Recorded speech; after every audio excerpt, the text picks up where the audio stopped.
तो good morning everyone and I welcome you all to Saurabh Pandey UPSC YouTube channel के अंदर। So let's discuss आज के टॉपिक से। एक बार बताना, वॉइस में कोई थोड़ा सा मुझे कमेंट आया था कि वॉइस और वीडियो में थोड़ा सा गैप है। अब ये एक नई प्रॉब्लम अगर होगी तो एराइज हो जाएगी। पहले लाइव स्ट्रीमिंग में दिक्कत, अब इसमें एक दिक्कत आ रही है, तो क्या किया जा सकता है। तो चलो, फोटो रिसेप्शन एक टॉपिक आपके लिए है। Red sea and Houthi, why earthquake in China, ethanol, telecommunication bill, HFSS food. ठीक है, तो ये टॉपिक साइंस का है, ये टॉपिक इंटरनेशनल रिलेशन का है, why earthquake in China geography का टॉपिक है, एनवायरनमेंट का टॉपिक है, इंफ्रास्ट्रक्चर का टॉपिक है। और ये सारे टॉपिक्स हैं, ये भी हम साइंस के अंदर इंक्लूड कर सकते हैं। और मेंस का जो क्वेश्चन जो मैं आपको प्रोवाइड करता हूँ, ये क्वेश्चन देख लो। आज का जो फ्रेम किया गया है, 10 नंबर्स में, 10 नंबर में लिखना। Without secure sea and state maritime security cannot be achieved. Explain this statement in the context of recent development in red sea region. कोई क्वेरी है तो आप मुझे इस नंबर पर रीच कर सकते हैं। Download Saurabh Pandey CSE app. Agriculture optional already launch हो चुका है, इसका हिस्सा आपको जरूर से बनना है। और सौरभ पांडे CSE ऐप में है, तो इसका प्राइस भी इंक्रीज हो सकता है। तो ट्राई टू ज्वाइन इट अगर आप प्लान कर रहे हैं। पूरी क्लासेस 1 तारीख से आपको सारी एक्सेस मिल जाएंगी। और ये मेंटरशिप प्रोग्राम है, बहुत इंपॉर्टेंट प्रोग्राम है 2024 की, अगर आप तैयारी कर रहे हैं। तो ये सारी चीज़ें हैं इसमें। मैं आपका मेंटर के रूप में कार्य करूंगा और इन सारी चीज़ों पे आपका फोकस रहेगा। आज के टॉपिक्स देखते हैं। जो फर्स्ट टॉपिक है, this topic is related with how do animals see in the dark. तो किस तरीके से जो एनिमल्स हैं वो डार्क में देख सकते हैं। ये कोई मेंस का प्रश्न इसमें नहीं आएगा, प्रीलिम्स से रिलेटेड इसमें जरूर से फोकस है। तो देखो, फोटो रिसेप्शन शब्द आपका ये इस्तेमाल होता है। यूज दिस टर्म और word called as photo reception. तो फोटो रिसेप्शन में जनरली हम जैसे किस तरीके से हम डिम लाइट में या डे लाइट में देख सकते हैं। तो हमारे पास दो सेल्स होते हैं जिसे हम बोलते हैं, या कोई भी जो वर्टिब्रेट्स या जो जीव होते हैं, उसमें मेजरली दो सेल्स है। एक तरफ रॉड्स है, दूसरी तरफ आपके कोन्स है। रॉड्स जब लाइट डिम होती है, डिम लाइट में चीज़ों को देखने के लिए ये सेल्स बहुत यूजफुल होते हैं, जिन्हें हम रॉड्स बोलते हैं। और दूसरे जो है आपके, उन्हें हम कोन्स बोलते हैं। ठीक है, कोन्स बेसिकली अगर देखा जाए तो they help us to see day light में। डे लाइट के अंदर दे हेल्प अस और फैसिलिटेट अस टू सी, मतलब दे हेल्प अस टू सी, हम लोग देख पाते हैं डे लाइट के अंदर through these cells called as cones. अब देखो, दो तरीके के दोनों जो सेल्स अगर हम देखें, एक तरफ रॉड्स हैं, दूसरी तरफ कोन्स हैं हमारी रेटिना के अंदर। ये जो प्रेजेंस है इनका, तो बोथ डे एंड नाइट में हम देख सकते हैं। Because of these two cells, rods और कोन्स की वजह से वी कैन सी। तो retina is mainly made up of rods. जो नॉक्टोरल एनिमल्स होते हैं, जो नॉक्टोरल्स होते हैं, जो रात को भ्रमण करते हैं, जैसे कई ऐसे जीव होते हैं जो नॉक्टोरल्स होते हैं, जैसे I think tiger is also nocturnal. ऐसे बहुत सारे जीव होते हैं जो रात को भ्रमण करते हैं, रात को अपना शिकार करते हैं। तो उनके अंदर क्या होता है कि उनकी रेटिना में ज़्यादातर रॉड्स प्रेजेंट होते हैं। तो अगर कोई भी जीव रात को देख पा रहा है, बिकॉज क्यों देख रहा है, डिम लाइट में अगर आप देख पा रहे हो, इट मीन्स व्हाट, कोई जीव देख पा रहा है कि उनके उनकी जो उनके आईज के अंदर या रेटिना के अंदर रॉड सेल्स प्रेजेंट है। और इसमें एक पिगमेंट होता है जिसे रोडोप्सिन शब्द उसके लिए इस्तेमाल करते हैं। तो ये एक पिगमेंट है, आप मानो कि एक लिक्विड सा फ्लूइड टाइप चीज प्रेजेंट होती है, रोडोप्सिन है। एंड ये जो रोडोप्सिन है, ये photo sensitive pigment present in the rods is decolourised by photon and slowly regenerate in the dark. तो इट मीन्स व्हाट कि ये जो रोडोप्सिन क्या है, ये एक प्रकार का केमिकल है। That chemical is present and this, और हम कह सकते हैं फ्लूइड टाइप प्रेजेंट है, जो कि रॉड सेल्स में भी आपका ये प्रेजेंट है। दैट हेल्प अस और that help the nocturnal animals to see. जब भी डार्क होता है या जब लाइट कम होती है, उस समय फैसिलिटेट करता है देखने के लिए। नेक्स्ट देखते हैं, US launches multinational push to protect red sea and Houthi strike. तो ये टॉपिक इंपॉर्टेंट है, इसी पर मेंस का प्रश्न भी आज मैंने आपके लिए फ्रेम किया। रेड सी, रेड सी का जो इलाका है, आपने कई सारी न्यूज़ देखी भी होंगी इसमें, तो मैप के थ्रू भी मैं थोड़ा सा आपको शो करूंगा। तो रेड सी है, इंटरनेशनल रिलेशन का एक टॉपिक आपका यहाँ पे फ्रेम होता है। तो रेड सी जनरली जो है, वहाँ पे जब शिप्स मूव करती हैं, जहाज जब मूव करता है, तो ये जो शिप्स मूव करती हैं, तो उनको उन पर जो Houthis Houthis basically they are present in Yemen region and they are Shia and they are mainly controlled by the Iran. Iran का उन पर काफ़ी अधिक कंट्रोल भी आपका रहता है। अब ऐसे जो नॉन स्टेट एक्टर्स हैं, उनके माध्यम से ऐसे जो इंपॉर्टेंट रूट्स हैं कंट्रोल किए जा सकते हैं। जैसे इजराइल या फिर वेस्टर्न कंट्रीज के शिप जा रही हैं, उन पर ये हमला कर रहे हैं, उनको पकड़ रहे हैं। अब देखो, Houthis are controlled by Iran, Iran is controlled by China, Russia. तो ये सब जुड़ा हुआ सारी चीज़ें हैं। अभी एक मैटर ऑफ कंसर्न इंडिया के लिए भी बन गया है। यहाँ पे इसराइल एंड ऑल भी उन्होंने मतलब प्रयास किया है कि जो भी बड़ी कंपनीज हैं इस जगह से, क्योंकि इंपॉर्टेंट ट्रेड रूट है। अब यही एक दिक्कत वाली बात हो जाएगी कि अगर हम फ्रीडम ऑफ नेविगेशन मेंटेन नहीं करेंगे तो उसमें बहुत चैलेंजेस आएंगे। ट्रेड, विश्व का जो ट्रेड है, that trade will also be affected. बहुत हद तक जो ट्रेड है that trade will be affected. तो यहाँ अभी प्रॉब्लम आपकी because of these militant groups, जो मिलिटेंट्स है यमन के हौतीस, उनकी वजह से एक सिक्योरिटी चैलेंज जो है वो देखने को मिल रहा है। अब जैसे ये मैप देखो, इस मैप से आपको और क्लैरिटी आएगी बिकॉज ये थोड़ा सा अंडरस्टैंडिंग जरूरी है। तो ये देखो यमन है, इधर आप देखोगे यमन है, ये डिजिबाउती है, एरिट्रिया अफ्रीकन रीजन में, सोमालिया है, इधर ये रेड सी आपका देखोगे, इधर ये गल्फ ऑफ एडन है, यहाँ बब अल मंदेब है, ठीक है, बब अल मंदेब है। इस रूट पे कोई भी जहाज अगर इस रूट से होकर जाता है, देखो इसी रूट से होते हुए यहाँ तक जाएगा। तो पहले अभी देखो प्रयास क्या हो रहा है कि गाजा वाले रीजन पे इसराइल कंट्रोल कर लेगा। ये आईएमईसी जो प्रोजेक्ट है उसमें ये रूट बहुत इंपॉर्टेंट है, India middle east economic corridor है। तो ये कॉरिडोर के लिए एक तो ये रूट इंपॉर्टेंट है, ये रूट भी बहुत इंपॉर्टेंट है। तो अगर कोई भी जहाज जा रहा है और वो उसको यहाँ से रोक दिया जाए तो ये एक बहुत बड़ा चैलेंज बन जाएगा। कैसे, मतलब अगर जहाज ही नहीं जा पा रहा है, it is not able to move और it is not able to proceed, तो फिर मतलब जैसे मान लो हमला कर दिया जाए या कुछ ऐसा, तो कोई जाने के लिए तैयार नहीं होगा। तो that will affect the movement, जो शिप्स का मूवमेंट है और ट्रेड भी आपका इससे काफ़ी हद तक अफेक्ट होगा। तो यहाँ पे देखो इसराइल है, इधर आप देखोगे सुएज कनाल है, ये रेड सी है, ये देखोगे बब अल मंदेब है, ये यमन है ना, ऊपर उधर ओमान है, और ये इंपॉर्टेंट एक रूट है जहाँ पे ये सिक्योरिटी थ्रेट जो है वो देखने को मिल रहा है। तो यहाँ पे अगर आप देख सकते हो यहाँ पे पूरा का पूरा जो रीजन कंट्रोल्ड है हाउतीज के द्वारा, ये जो इलाका है इस इलाके को कंट्रोल किया गया, this region is being controlled. तो यहाँ पे इस रूट को अगर आप if you can see here, इस रूट को पूरे तरीके से हाउतीज के द्वारा जो है पूरे तरीके से कंट्रोल किया जा रहा है। नेक्स्ट देखते हैं, ओवरनाइट अर्थक्वेक इन नॉर्थ वेस्ट चाइना किल्स 26। तो ये एक टॉपिक है जो बेसिकली इसमें ज्योग्राफी का एक अच्छा प्रश्न जो है वो फ्रेम हो सकता है। A very good question can be framed under geography section. तो अगर आप सेशन देख रहे हैं तो लाइक बटन जरूर से प्रेस करें और शेयर जरूर से करें, और एक बार जरूर से बताएं कि आई हैव रेड कमेंट की वॉइस और वीडियो में थोड़ा सा गैप आ रहा है। अब आई डोंट अंडरस्टैंड ये क्या रीज़न है। अब लाइव तो इस वजह से नहीं हो पा रहा है क्योंकि वीडियो प्रोसेस होकर अपलोड नहीं हो रहा है। अब ये जो है ये एक नया प्रॉब्लम अगर हो जाएगा जिसमें रिकॉर्ड करने से, because I have gone through कि कुछ ना कुछ सेटिंग चेंज अगर कुछ हो गया हो, क्या दिक्कत है, बट वो मुश्किल हो रहा है कि उसको कैच कर पाना। अगर ये कोई दिक्कत नहीं हो जाएगी तो फिर पता नहीं इसको कैसे टैकल किया जाएगा। ठीक है, तो अगर अगर इस तरह का कोई इशू है तो मुझे एक बार ज़रूर से बताना, so that I can work on it. अगर कोई दिक्कत हो तभी बताना, ठीक है। ओवरनाइट अर्थक्वेक इन नॉर्थ वेस्ट चाइना, तो चाइना में अभी अर्थक्वेक आया है, लगभग आपके 126 लोग जो है इसमें उनकी डेथ हुई है। तो ये ज्योग्राफी का इंपॉर्टेंट टॉपिक है। देखो पूरा विश्व है ना, पूरा विश्व डिफरेंट डिफरेंट प्लेट्स है। तो देखो कहीं भी अर्थक्वेक आता है ना तो अर्थक्वेक में वही सेम सी थ्योरी लगती है। अर्थक्वेक अगर आता है तो उसमें हमें एक जो थ्योरी याद रखनी है वो है plate tectonic theory. Plate tectonic theory हमें याद रखनी है, जिसमें विश्व जो है क्या है, डिफरेंट प्लेट्स में डिवाइडेड है। इस प्लेट के अंदर क्या है आपका, जैसे एक लेयर है जिसे हम बोलते हैं लिथोस्फियर, लिथोस्फियर के फ्रेगमेंट्स। लिथोस्फियर में आपके पास क्या है, क्रस्ट है plus upper part of mental है, मेंटल का अपर पार्ट है ना। तो जैसे यहाँ पे हमारे पास डिफरेंट, जैसे ये अरेबियन प्लेट है, ये इंडो ऑस्ट्रेलियन प्लेट है, यूरेशियन प्लेट है, ये दोनों प्लेट्स यहाँ मिल रही हैं अगर आप देखोगे ना।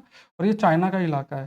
तो चाइना पे जो अर्थक्वेक के पीछे रीजन है तो उसके पीछे दो प्लेट्स जो जिम्मेदार हैं, जिनका जो मूवमेंट है वो इंडो ऑस्ट्रेलिया और यूरेशियन प्लेट जो है, और वो एक बड़ा हम कह सकते हैं फैक्टर इसमें यहाँ पे बनता है। ठीक है, इंडो ऑस्ट्रेलियन प्लेट्स की जब हम बात करते हैं तो they are the basic factors responsible for the earthquake. तो यहाँ पे जैसे जनरली देखोगे तो जब भी दो प्लेट्स मिलती हैं, व्हेन टू प्लेट्स मीट्स, जैसे मान लो यूरेशियन प्लेट आए, इंडो ऑस्ट्रेलियन प्लेट आए, तो यहाँ पे क्या है, there is a subduction also, subduction होता है। और फिर कोई एक प्लेट फंस जाएगी, फिर देयर इज अ स्ट्रेच, फिर रिलीज होगा, एनर्जी रिलीज होगी, अर्थक्वेक कॉज होता है। तो यहाँ पे ये बेसिक चीज़ है जो आपको थोड़ा सा ध्यान देखना। तो जनरली देखो यहाँ पे डिफरेंट डिफरेंट प्लेट्स के नाम आपको याद रखना है।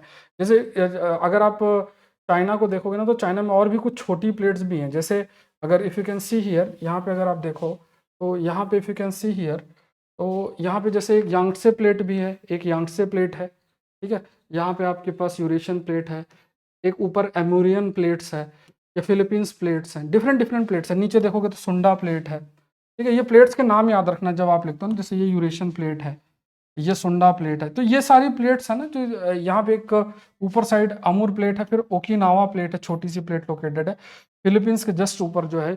एक और प्लेट नाम याद रखना, दैट इज ओकिनावा। तो ये देखो ज्योग्राफी की कुछ चीजें हैं जो हमें अवेयर होना चाहिए। We need to be aware about these topics, है ना। अब यहाँ पे फिर से अगर आप मैप देखोगे तो यहाँ पे कुल मिला के क्या है कि बिकॉज ऑफ दीज प्लेट्स, इनके मूवमेंट की वजह से अर्थक्वेक आता है। तो अर्थक्वेक के लिए अगर फैक्टर्स देखो तो कई सारे, जैसे कई फैक्टर, टर्की में एक अलग कंसेप्ट है, because of that the earthquake is there. अगर आप अफगानिस्तान में देखो तो देयर इज अनदर रीजन। अगर आप दूसरी जगह जाओ, जैसे चाइना जैसे एरिया में अगर देखो तो देयर इज अनदर रीजन। अगर हिमालयन रीजन में देखो तो वहाँ भी एक फैक्टर है। तो कई सारे डिफरेंट डिफरेंट फैक्टर्स जो हैं वो रिस्पॉन्सिबल हैं फॉर द अर्थक्वेक, ठीक है, ये ध्यान में रखना है। नेक्स्ट टॉपिक देखते हैं। This is another topic. This topic is basically related with the ethanol.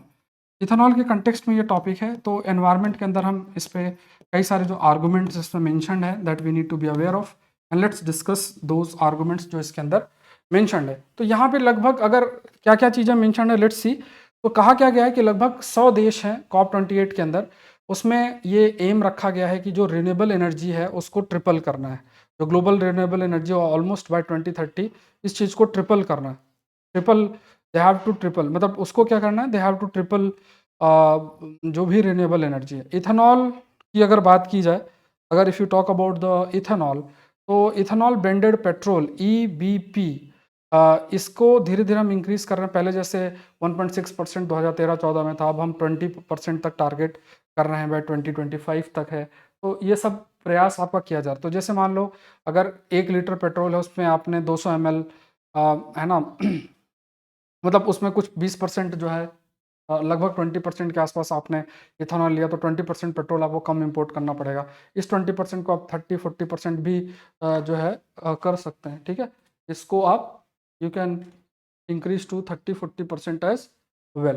तो जितना ज़्यादा हम ब्लेंडिंग करेंगे उतना कम पेट्रोल हमें इंपोर्ट करना पड़ेगा। पेट्रोल की प्राइस या पेट्रोल पे जो डिपेंडेंसी है वो कहीं ना कहीं आपकी प्राइस स्टेबिलिटी को भी अफेक्ट करता है। जो भी मान लो जो देश हैं जो पेट्रोल सप्लाई करते हैं, और जो भी पेट्रोल सप्लाई करते हैं, जो भी एजेंसीज हैं, बड़ी बड़ी कंट्रीज हैं, उनमें इंस्टेबिलिटी अगर आती है तो उससे भी हम लोग भी अफेक्ट होते हैं।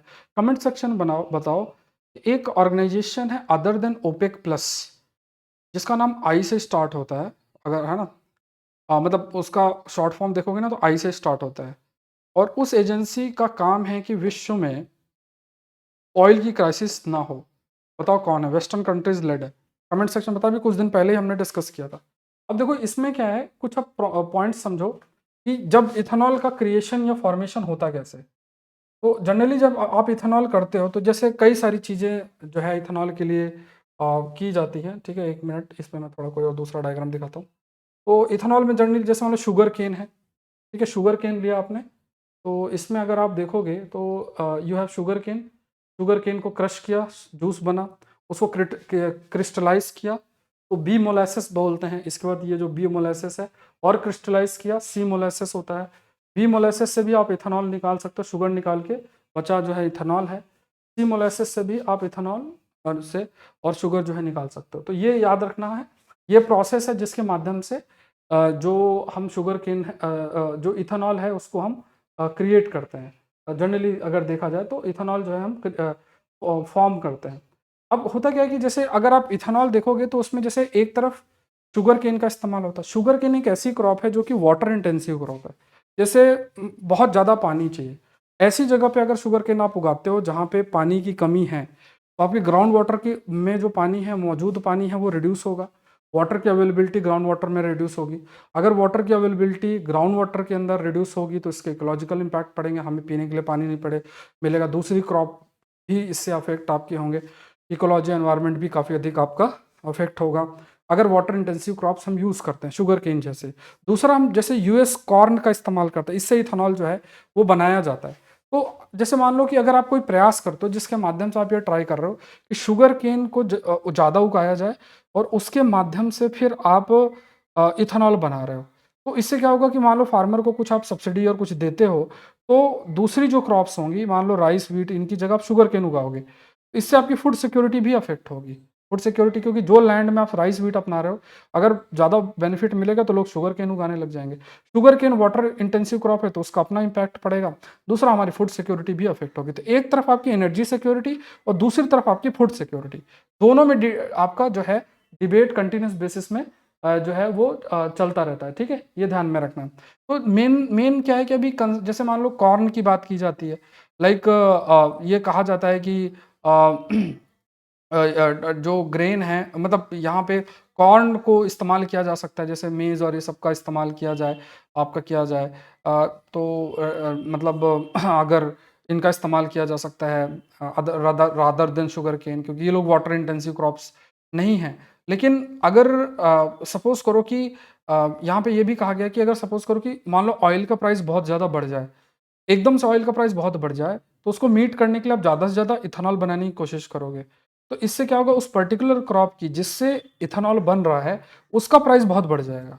तो नॉर्मल सेंस में भी उसका प्राइस बहुत बढ़ जाएगा। जैसे मान लो आप कॉर्न या शुगर केन से इथेनॉल बनाते हो तो इनका प्राइस बहुत बढ़ जाएगा।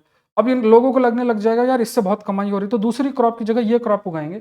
इससे जो हमारी फूड सिक्योरिटी है, that food security will also be affected, है ना, अगर ज़्यादा से ज़्यादा लैंड का इस्तेमाल जो है हम इस पर्पस के लिए कर रहे हैं। तो यहाँ पे हमें ये देखना है कि हम हमारा फोकस क्या है, हम फूड सिक्योरिटी की तरफ हम फोकस करना चाह रहे हैं, कैसे हम बैलेंस करते हैं कि कैसे हम फूड से फ्यूल क्रिएट कर रहे हैं, या फिर हम मतलब हमें जो फूड सिक्योरिटी है उस पर फोकस करना है। ये एक डिबेट कंटिन्यूस बेसिस पे हमारे लिए आगे चल के कंटिन्यूस बेसिस में ये डिबेट बनेगा। लेकिन हमने इथेनॉल को फोकस भी किया, जो कि हमारी नेशनल बायोफ्यूल पॉलिसी भी हाईलाइट कर रही है। अगर आप देखोगे तो नेशनल बायोफ्यूल पॉलिसी में भी हमने कई सारी चीज़ें फोकस कर रखी हैं, जैसे जो भी बायोफ्यूल है उसको फर्स्ट जनरेशन, सेकंड जनरेशन इस टाइप से क्लासीफाई किया गया है। फिर केन शुगर, बी मोलासेस, लिग्नोसेलुलोस, इनका हम इस्तेमाल कर सकते हैं जिसके माध्यम से इथेनॉल बनाएं। फिर सरप्लस जो भी ज़्यादा फूड ग्रेन्स है उसका इस्तेमाल किया जा सकता है जिससे कि फार्मर्स को बेनिफिट हो। फिर कई जो मतलब फंडिंग है जिसके माध्यम से इथेनॉल प्रोडक्शन के लिए कुछ कई लेवल्स पे सब्सिडी प्रोवाइड करना या कुछ इंसेंटिव्स प्रोवाइड करना, इस पर भी हम फोकस कंटिन्यूसली कर भी रहे हैं। तो इनका फोकस यही है कि अगर हम ये इथेनॉल और इन सब का प्रोडक्शन कंटिन्यूसली करेंगे तो हमें कम से कम ऑयल का इंपोर्ट करना पड़ेगा, एनवायरनमेंट पे भी पॉजिटिव इफेक्ट होगा, क्योंकि कहा जाता है कि फॉसिल फ्यूल का जो इस्तेमाल है उससे काफ़ी हद तक जो एनवायरनमेंट है वो एनवायरनमेंट आपका अफेक्ट होता है। बहुत हद तक जो आपका एनवायरनमेंट है that environment is also affected because of the use of fossil fuel. काफ़ी अधिक पॉल्यूशन एंड ऑल भी देखने को मिलता है। तो let's see the next topic. Next topic देखते हैं। ये टॉपिक आपका है टेलीकम्युनिकेशन बिल के ऊपर। ठीक है, let's discuss about this topic and this is linked with the telecommunication bill. इस पे इन्होंने अपने अपने अपने आर्गूमेंट्स दिए हैं, बट मैंने सारे के सारे पॉइंट्स जो है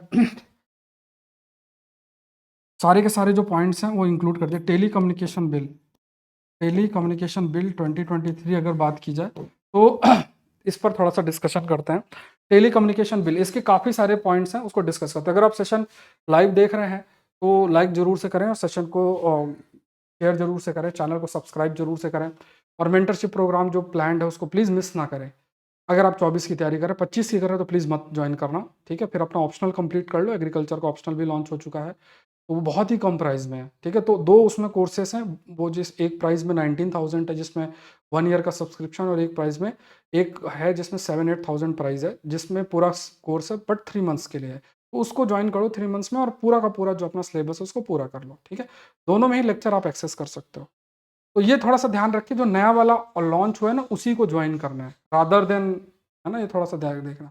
अच्छा, एक चीज़ और भी ध्यान रखना, मैंने एक वीडियो पहले रिकॉर्ड किया, फिर कुछ टेक्निकल इशू आया, फिर दोबारा से मुझे रिकॉर्ड करना पड़ा। अब मुझे बताना कि क्या ऐसा कुछ इशू है, वॉइस और ऑडियो वीडियो में कुछ ऐसा गैप्स आ रहा है क्या। तो अगर ऐसा होगा तो पता नहीं ये क्या दिक्कत है फिर अलग से कुछ देखा जाएगा क्या किया जाए।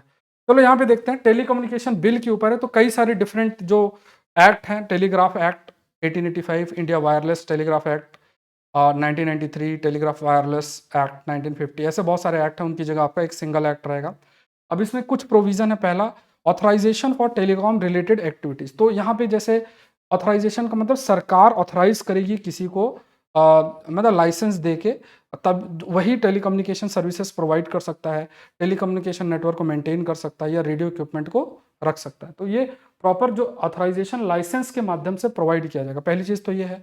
दूसरा, स्पेक्ट्रम का को असाइन करना, मतलब जैसे जो आप लोग इलेक्ट्रोमैग्नेटिक रेडिएशन है, तो उसमें कौन सी फ्रीक्वेंसी किसको दी जाएगी, तो ये असाइन कौन किया जाएगा, सरकार के द्वारा किया जाएगा। बट कुछ फ्रीक्वेंसी हो सकता है because of the national security reason, disaster management, transport, weather forecasting, वो रिजर्व रखा जाए, किसी पर्टिकुलर पर्पस के लिए रखा जा सकता है। फिर उसके बाद इंटरसेप्शन और सर्च, तो सरकार के पास ये भी है कि जो मैसेज हैं या मैसेजेस हैं दो या उनसे ज़्यादा लोगों के बीच में, उनको मॉनिटर किया जा सकता है, ब्लॉक किया जा सकता है ऑन सर्टेन ग्राउंड्स। मान लो वो ग्राउंड्स कई हो सकते हैं, जैसे public order, security of the state, prevention of कोई ऑफेंस को रोकना है, इमरजेंसी की स्थिति है, तो उस स्थिति में ये चीज़ की जा सकती है। फिर क्या है कि स्टैंडर्ड्स को स्पेसिफाई करना, कि कोई भी टेलीकॉम इक्विपमेंट अगर है तो उनका सेट ऑफ स्टैंडर्ड्स ऐसा होना चाहिए। टेलीकॉम इंफ्रास्ट्रक्चर या इक्विपमेंट जो भी है उससे रिलेटेड जो आपके सेट ऑफ स्टैंडर्ड्स हैं उसको स्पेसिफाई किया गया है। फिर राइट ऑफ वे का एक कंसेप्ट है, उसका मतलब ये है कि कोई भी जो इंफ्रास्ट्रक्चर है पब्लिक या प्राइवेट इंफ्रास्ट्रक्चर है, उसका इस्तेमाल किया जा सकता है। जैसे मान लो राइट ऑफ वे ये प्रोवाइड करता है, मान लो रोड है, रोड के ऊपर सरकारी पोल है, उस पोल का इस्तेमाल तार खींचने के लिए कर सकते हो, तो वो राइट ऑफ वे के तहत होगा। तो वो पोल है, वो पोल मान लो सरकारी पोल है, तो ऐसा नहीं कि हर कंपनी अपना अपना पोल लगाएगी, पोल उस पोल का इस्तेमाल कर सकते हो, कुछ चार्ज पे कर सकते हैं, तो ये राइट ऑफ वे का है। ये चीज़ भी आपका प्रोवाइड किया गया, इसे नॉन डिस्क्रिमिनेटरी वे में रखा जाएगा, ऐसा नहीं कि किसी को अलाउ करना है किसी को नहीं कर रहा है। फिर यूजर्स का प्रोटेक्ट करना, जो यूजर्स हैं जिसमें कोई भी मान लो एडवर्टाइजिंग मैसेज है तो उसमें यूज़र का कंसेंट बहुत इंपॉर्टेंट है। फिर डू नॉट डिस्टर्ब वाला पॉइंट है कि ऐसा नहीं दिन भर कॉल कर रहे हो, कुछ करो, जैसे दिन भर आज के समय में आता है। फिर कोई भी ऐसा कोई इस टाइप का मैलिशियस सॉफ्टवेयर या कुछ टाइप का गलत सलत जो कोई सॉफ्टवेयर आ जाए, कोई लिंक आ जाए, तो उसको रिपोर्ट करने का भी हक यूज़र के पास है। फिर ट्राई का अपॉइंटमेंट है, तो जो ट्राई है telecom regulatory authority of India है, इसका जो अपॉइंटमेंट है तो इसमें कहा गया कि जिसके 30 साल का एक्सपीरियंस है उसे चेयरपर्सन के रूप में अपॉइंट किया जा सकता है। 25 साल का एक्सपीरियंस है तो उसे जो है मेंबर के रूप में उनको जो है अपॉइंट आपका किया जा सकता है। फिर एक डिजिटल भारत निधि का गठन करना, यूनिवर्सल सर्विस ऑब्लिगेशन फंड एक था, जिसमें मतलब ये एक फंड था 1885 एक्ट के तहत क्रिएट किया गया था। तो उसमें जैसे कुछ ऐसे प्रावधान थे, जैसे प्रायोरिटी सेक्टर लैंडिंग करनी है, या कुछ ऐसे प्रावधान थे जिसमें कई लेवल पे पैसा इसमें इकट्ठा होता था और उसको फिर टेलीकम्युनिकेशन से रिलेटेड जो इंफ्रास्ट्रक्चर है उसमें खर्चा किया जाता था। तो वहाँ पे उसको नेम चेंज करके डिजिटल भारत निधि रखा है और इस प्रोविज़न को रिटेन आपका किया गया है। फिर इसमें यह भी कहा गया कि कई प्रकार के ऑफेंसेस हैं, उन ऑफेंसेस के लिए पेनल्टी एंड ऑल भी हाईलाइट की गई है, जैसे डेटा को अनऑथराइज एक्सेस करना, ऐसे बहुत सारी ऑफेंसेस भी रखे गए हैं और उनकी क्या अगर कोई करता है तो उसके लिए पेनल्टी भी जो है वो आपकी रखी जा सकती है। एडजुडिकेशन प्रोसेस भी है, मान लो कोई केस है तो वहाँ पे उस पे अगर डिस्प्यूट है तो उसको रिजॉल्व करने का भी मैकेनिज्म है, तो उसमें एक एडजुडिकेटिंग ऑफिसर होगा जो कि कोई भी ऐसी इंक्वायरी कर सकता है। कोई ऑफेंस है उसके प्रति जो जजमेंट है वो पास किया जा सकता है, तो जो भी ऑफिसर है वो लगभग जॉइंट सेक्रेटरी रैंक के होंगे, उन्हीं को वही इसमें अपॉइंट कर सकते हैं और अपना जजमेंट जो है वो दे सकते हैं। Let's move to the next. इसमें देखो ये इसमें ना आर्टिकल में पूरी चीज़ें जो हाईलाइट की हैं वो फास्ट फूड एंड ऑल सारी चीज़ें उसके कंटेक्स्ट में इसमें दे रखा है, लाइफस्टाइल के कंटेक्स्ट में। तो इसमें बस एक टर्म मेरे हिसाब से आपको पता होना चाहिए, HFSS। ये टॉपिक ऑफ एग्रीकल्चर या फिर फूड प्रोसेसिंग वाले पार्ट में रखो। ऐसे HFSS का मतलब होता है food and drink that are high in fat, salt and sugar. Sugar content में, फैट में, या फिर इसमें बहुत हाई कंटेंट है उसमें। तो यहाँ पे जैसे सॉफ्ट ड्रिंक, ये सारी चीज़ें इसके अंदर आती हैं। तो इन फूड का कंजम्पशन अगर कोई करता है तो ये इसके काफ़ी चैलेंजेस भी हैं, काफ़ी ज़्यादा चैलेंजेस हैं, in the sense blood pressure, heart की बीमारी, ये सब देखने को जो है कंटिन्यूसली मिलता है। ठीक है, क्वेश्चन देख लो, without secure sea and state maritime security can not be achieved, explain this statement in the context of recent development in red sea region. मैंने आपको एक्सप्लेन किया है, 10 नंबर पे आपको लिखना है, और ये नंबर कोई डाउट है तो इस नंबर पे मुझे रीच कर सकते हैं। ये ऐप डाउनलोड कर लेना, Saurabh Pandey CSE Google store से। एग्रीकल्चर ऑप्शनल लाइव मतलब एग्रीकल्चर ऑप्शनल की सारी क्लासेस आपको 1 जनवरी से मिलने लग जाएंगी। इसका ऑप्शनल को आपको जरूर से जो है ज्वाइन करना है, मेंटरशिप प्रोग्राम का हिस्सा जरूर से बने अगर आप 2024 की तैयारी कर रहे हैं। इसमें काफ़ी सारी चीज़ें आपको अवेल आप करेंगे। जब आप मेंटरशिप प्रोग्राम ज्वाइन करेंगे तो आपको एक टारगेट भी मिलेगा, हर मंडे को, सैटरडे को उसका रिव्यू भी होगा। इसके बाद कई सारे, जैसे मान लो ट्रिक्स हैं उनको कैसे अप्लाई करना है, किन किताबों को पढ़ना है, किसको छोड़ना है, कौन सा कंटेंट करना है, ये सब कुछ मेंटरशिप प्रोग्राम के अंदर रहेगा। तो पूरा मैं 6 महीने के लिए आपके साथ रहूँगा। कोई भी डाउट आप मुझ तक रीच कर सकते हैं। तो ये ध्यान में रखना, ठीक है? एक जो ग्रुप्स भी क्रिएट हो रहे हैं, उन ग्रुप्स के माध्यम से आपको एक मेल भी आएगा, जिस मेल के अंदर आपको अपने बताने हैं, रिक्वायरमेंट्स को बताने हैं, ये चीज़ें, मतलब इन द सेंस कि किन-किन सोर्सेज़ को आपने फॉलो किया है और क्या-क्या चीज़ें करनी है वो मैं आपको फिर बताऊँगा। क्या कौन चीज़ें कहाँ से करनी है। जैसे कई बार आप ऐसी चीज़ें पढ़ते हैं जिन्हें नहीं पढ़ने की ज़रूरत है। वो देखना है, जितना आप पढ़ रहे हो उससे ज़्यादा ये भी आपको जानना ज़रूरी है कि क्या नहीं पढ़ना चाहिए, बहुत ज़रूरी है। इस टेलीग्राम चैनल पे आपको इस सेशन का पीडीएफ मिल जाएगा, सौरभ पांडे यूपीएससी, इसका लिंक भी नीचे दिया हुआ है। इस सेशन को भी आप ज़रूर से डाउनलोड करें। मिलते हैं नेक्स्ट सेशन के अंदर। आई होप ये सेशन आपके लिए हेल्पफुल रहा होगा। तो thank you everyone, thank you. Session को ज़रूर से लाइक करें और चैनल को ज़रूर से सब्सक्राइब करें।